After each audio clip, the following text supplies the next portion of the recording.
एक बहुत खास प्रक्रिया बताऊं जो साईं बाबा शुरू के दिनों में करते थे। देखिए, एक बाबा की लाइफ को पढ़ने के बाद हमें ऐसा जानने को मिलता है कि शुरू के दिनों में बाबा जो है वो बहुत तरह के योगिक अभ्यास किया करते थे, जिनको बाबा ने बहुत हद तक कम कर दिया या बंद कर दिया 1918 तक आते-आते, क्योंकि भीड़ उस समय बढ़ने लग गई थी।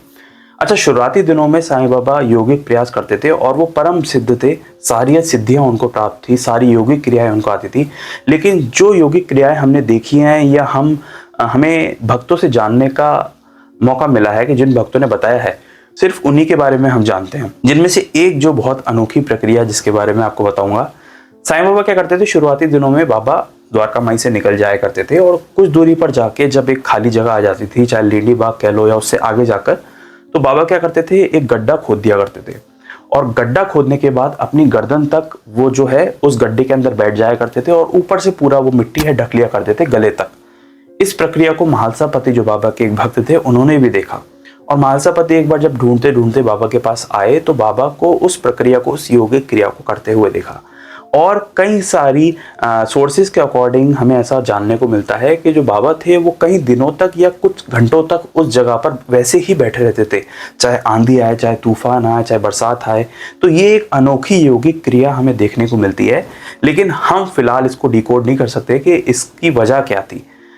इसकी वजह साधना हो सकती है, किसी तरह की तपस्या हो सकती है या किसी तरह का मेडिटेशन हो सकता है, लेकिन फिलहाल हम उस पर कमेंट नहीं कर सकते क्योंकि हमें बिल्कुल भी उस चीज़ का आइडिया नहीं है। लेकिन हाँ, इससे एक बात तय होती है कि शुरुआती दिनों में ये जो योगिक क्रियाएं हैं वो बाबा करते थे।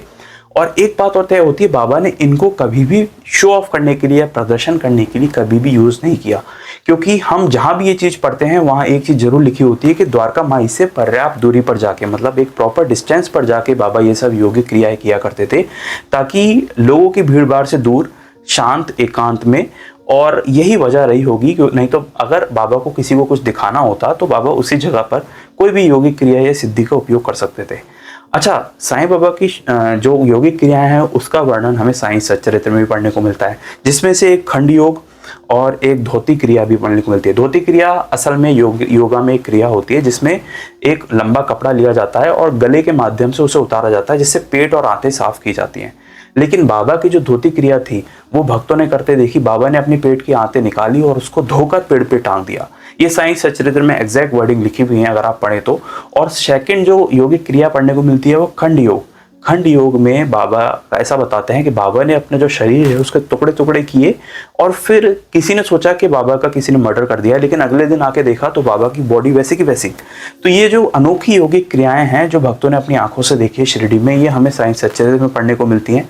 और बाबा ये शुरुआती दिनों में करते थे, बहुत शुरुआती, अगर मैं रफली आइडिया लगाऊं तो 1900 से भी पहले, 1900 से भी पहले, मतलब उसके बाद तो भीड़ इतनी बढ़ने लग गई, लाखों की संख्या में लोग आने लग गए, तो बाबा ने ये सब चीज़ें करनी छोड़ दी और बंद कर दी।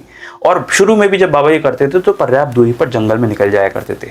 अच्छा, ऐसी बहुत सारी योगिक क्रियाएं बाबा से जुड़ी हुई हमें जानने को मिलती है, लेकिन बस बात यही है कि बाबा यही दर्शाना चाहते थे कि वो चाहते सब कुछ थे, जानते सब कुछ थे, सारी सिद्धियां उन्हें प्राप्त थी, लेकिन उन्होंने कभी भी किसी का इस्तेमाल नहीं किया जनताओं को खींचने के लिए, अपने दूर जाकर बाहर पूना जाके, नासिक जाके, अलग अलग जगह जाके पांडाल लगाने के लिए, क्योंकि जो भीड़ थी वो लोगों तक आ जाती थी। जैसे कि प्यासे कुएं के तक पहुंच जाते हैं, कुएं को प्यासे तक जाने की जरूरत नहीं पड़ती, ठीक वैसे ही। तो इसलिए बाबा ने कभी भी इनका प्रदर्शन नहीं किया, इनका शो ऑफ नहीं किया, लेकिन हाँ, हमें ये बहुत ही अनोखी बातें पढ़ने को मिलती है और जानने को मिलती हैं। और इसी तरह अगर आप साईं बाबा से जुड़ी हुई अनोखी कहानियां जानना चाहते हैं तो आप इस चैनल को फॉलो भी कर सकते हैं, सब्सक्राइब भी कर सकते हैं। मैं बाबा से जुड़ी हुई कहानी पढ़ता रहता हूँ, समझता रहता हूँ और आप तक पहुँचाता रहता हूँ। मिलेंगे नेक्स्ट वीडियो में एक नई कहानी के साथ, तब तक के लिए ओम साई राम।